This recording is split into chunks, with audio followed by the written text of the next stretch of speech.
મિત્રો આ વિડીયોમાં જોઈશું ધોરણ 9 અંગ્રેજીની વાર્ષિક પરીક્ષા માટેના અસાઇનમેન્ટ 9 સેક્શન બી નો પ્રશ્ન read the passages and answer the ક્વેશ્ચન્સનું સોલ્યુશન. તો જે આ પ્રશ્ન છે તેમાં ડોલ્ફિન જે સપ્લિમેન્ટરી રીડર આવે છે એમાંથી પેરેગ્રાફ આવશે અને એ પેરેગ્રાફમાંથી આપણે ક્વેશ્ચન આન્સર આપવાના રહેશે. તો વિદ્યાર્થી મિત્રો વિડીયો પૂરેપૂરો જોવાનો છે અને ખાસ ડિસ્ક્રિપ્શનમાં તમને અંગ્રેજીના ગણિતના અસાઇનમેન્ટ સોલ્યુશનો સાથે સાથે આઈએમપીસ પેપર સોલ્યુશનો જે પ્રેક્ટિસ પેપર હોય એના એ તમને બધું જ મળશે. તો જોવાનું ના ભૂલતા. ખાસ બ્લુપ્રિન્ટનું જે મોડલ પેપર છે એનું સોલ્યુશન પણ જોઈ લેજો, ડિસ્ક્રિપ્શનમાં તમને મળી જશે. તો સૌથી પહેલાં છે રીડ 21માંથી. જો અહીંયા આખો પેરેગ્રાફ તમારે સૌથી પહેલાં તો વાંચવાનો, બરાબર, શાંતિથી એક લીટી. તમારી જોડે ટાઈમ છે એવું નથી, ટાઈમ નથી. પછી ક્વેશ્ચન જોવાનો. શું છે પહેલો પ્રશ્ન? Who was a great lover of books. તો પેરેગ્રાફ વાંચેલો હોય તો તમને પહેલાં જ ખબર છે કે Swamiji was a great lover of books. ત્યારબાદ વોટ ડીડ ધ લાઇબ્રેરિયન એટલે જે લાઇબ્રેરિયન હતો એણે શું વિચાર્યું? તો લાઇબ્રેરિયને શું વિચાર્યું? Thought that Swamiji was not reading the book. Swamiji book નહોતા વાંચતા. He was trying to impress everyone. બધાને ઇમ્પ્રેસ કરવા માંગતા હતા. તો એટલે જવાબ શું આવશે? The librarian thought that Swamiji was not reading the book and was trying to impress everyone. Why did the librarian doubt Swamiji? સ્વામીજીને કેમ ડાઉટ કર્યો? તો એનું રીઝન શું હતું? તો એનું રીઝન આ હતું કે ભાઈ સ્વામીજી જે હતા Akhandanand would go to a local library every day and bring a big volume of Sir John Lubbock's work and return it the following day.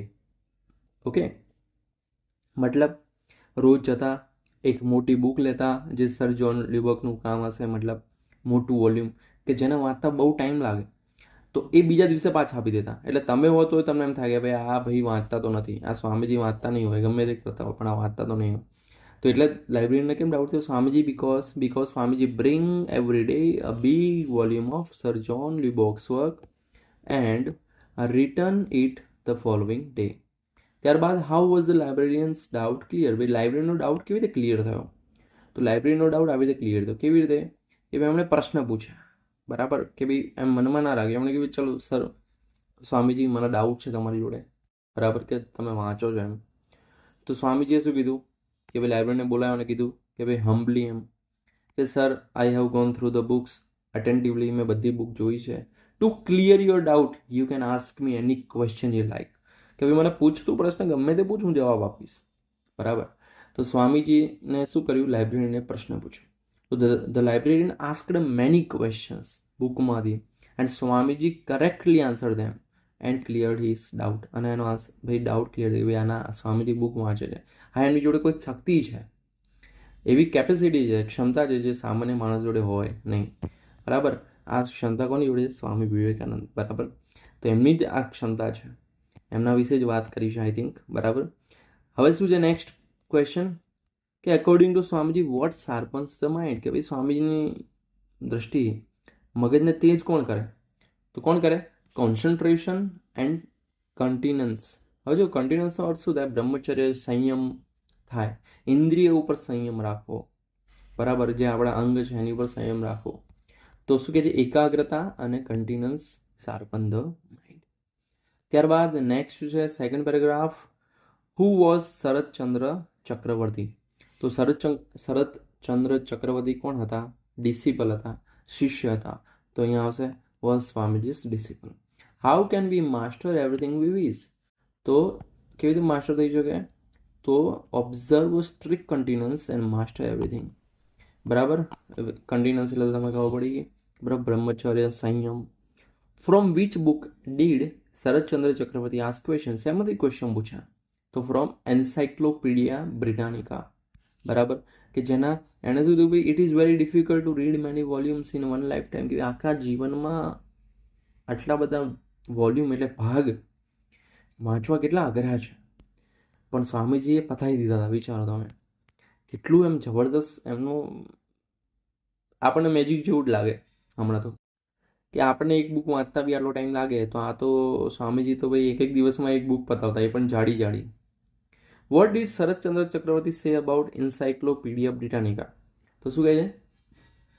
It's difficult to read many volumes in one lifetime. It is really very difficult to read many volumes in one lifetime. Who said this statement? તો શરદચંદ્ર ચક્રવર્તી, જે ચક્રવર્તી હતા Sharatchandra Chakravarty, disciple of Swamiji, એમણે આ વાક્ય કહ્યું હતું. હવે છે રીડ 22માંથી અમેરિકન ગેંગસ્ટર જ્હોન ડિલિંગર. તો હુ વોઝ જ્હોન ડિલિંગર? તો John Dillinger was an American gangster. Why did he want new fingerprint? શા માટે એને ફિંગરપ્રિન્ટ્સ નવી જોતી હતી? Because he knew his fingerprints were on the files of the FBI, Federal Bureau of Investigation. તેમાં એમની fingerprint હતી. તો what did he do to remove his old fingerprints? એણે રિમૂવ કરવા માટે શું કર્યું? તો એણે શું કર્યું? He put the tips of his thumbs and fingers in acid to remove his old fingerprints. એણે હાથની જે ટેરવા હોય ને, આંગળીઓના ટેરવા, જ્યાં ફિંગરપ્રિન્ટ હોય, એને ડૂબાડી દીધા એસિડમાં. હવે કેટલો પેઇન થાય, કેટલું બળે, ઇરિટેશન. તો એણે શું કર્યું? હી બોર, બેરનું બોર, ભૂતકાળ છે. વીક્સ ઓફ પેઇન, ભાઈ અઠવાડિયાઓ સુધી દુઃખ વેઠ્યું. પછી એની સ્કિન હીલ થઈ. પછી એણે શું કર્યું? He compared his new fingerprints with his old ones. They were exactly the same. એણે જૂની અને નવી ફિંગરપ્રિન્ટને મેચ કરી, તો એ બંને સેમ હતી. મતલબ રિયલમાં મોય થઈ ગયું. મોય એમ કહેવાય ને કે ભાઈ અસલી હતો, કે ભાઈ મોય. કેમ? કારણ કે એણે કર્યું હતું આ ચેન્જ કરવા માટે, પણ ચેન્જ તો ના થઈ, એની એ જાય. બરાબર. તો to remove his old fingerprints, John did, એ તો આવી ગયું. પછી કમ્પેર્ડ. હવે જો એના પછીનો what happen when he compared his new fingerprints with his old ones? they were exactly the same. What did the guard tell the boys? તો ગાર્ડે શું કીધું? કે ભાઈ યુ કાન્ટ ગેટ ઓન. ભાઈ ટ્રેનમાં ચડવા માંગતા હતા આ લોકો. વાય? ભાઈ યુ કાન્ટ ગેટ ઓન, તમે ના ચડી શકો. We don't stop here on Sundays, કે રવિવારે અમે અહીંયા ઊભા રહેતા નથી. We only stop to tell you we don't stop, કે અમે એટલા માટે જ ઊભા રહ્યા કે જેથી તમને કહી શકીએ કે અમે ઊભા રહેતા નથી. બરાબર. તો the guard told boys that they didn't stop there on Sundays, they only stopped to tell them. ત્યારબાદ read 23. સડાકો told him the story of the cranes. Crane એટલે બગલા. બરાબર. તો બગલાની વાર્તા કીધી. તો જો આપણે ડાયરેક્ટ ક્વેશ્ચન શું, what did Masahiro do with the cranes? Crane સાથે શું કર્યું? જો અહીંયા તમે, he borrowed some thread and text from nurse Yasunaga છે ને, and hung the first 9 cranes. તો એ જવાબ આવશે. ત્યારબાદ where was the golden crane? golden crane ક્યાં હતો? તો golden crane stayed in its place of honor on the table. મતલબ on the table હતો, ટેબલ ઉપર. which cranes did Mitsu and EG like? તો કયું એમને ગમ્યું? કે તો અહીંયા આવશે ગોલ્ડન ક્રેન. એમને કયું ગમ્યું? Golden crane. આ ઓલ્ડ પોએમ છે. બરાબર. તો જવાબ આવશે અહીંયા golden crane. Which crane did Mrs Sasaki choose? Sasaki તો ચૂઝ ધ ટાઇનીએસ્ટ, નાનામાં નાનું જે બગલું હતું, ક્રેન. બરાબર. તો અહીંયા છે જુઓ, Mrs Sasaki chose the tiniest one made of fancy green પેપરમાંથી બનેલા છે બગલાઓ. બરાબર. એક આર્ટ છે, કલા છે, ઓરેગામી. યસ, ઓરેગામી છે કદાચ. યુટ્યુબ પર મળી જશે વિડીયો. તો એમને એ ગમ્યા. Why did Mrs Sasaki choose the tiniest one? Because tiniest crane કેમ ચૂઝ કરી? Because small ones are the most difficult to make, કે નાનામાં નાની છે એને બનાવવામાં બહુ ટાઈમ લાગે, મતલબ મુશ્કેલ છે, અઘરું છે, એટલા માટે. તો આ હતા paragraph from dolphin with solution. તો I am sure you like the video. Okay, and like करो वीडियो में, चैनल में सब्सक्राइब करो. मिलते हैं फिर नेक्स्ट वीडियो में. तब तक good bye, take care, all the best.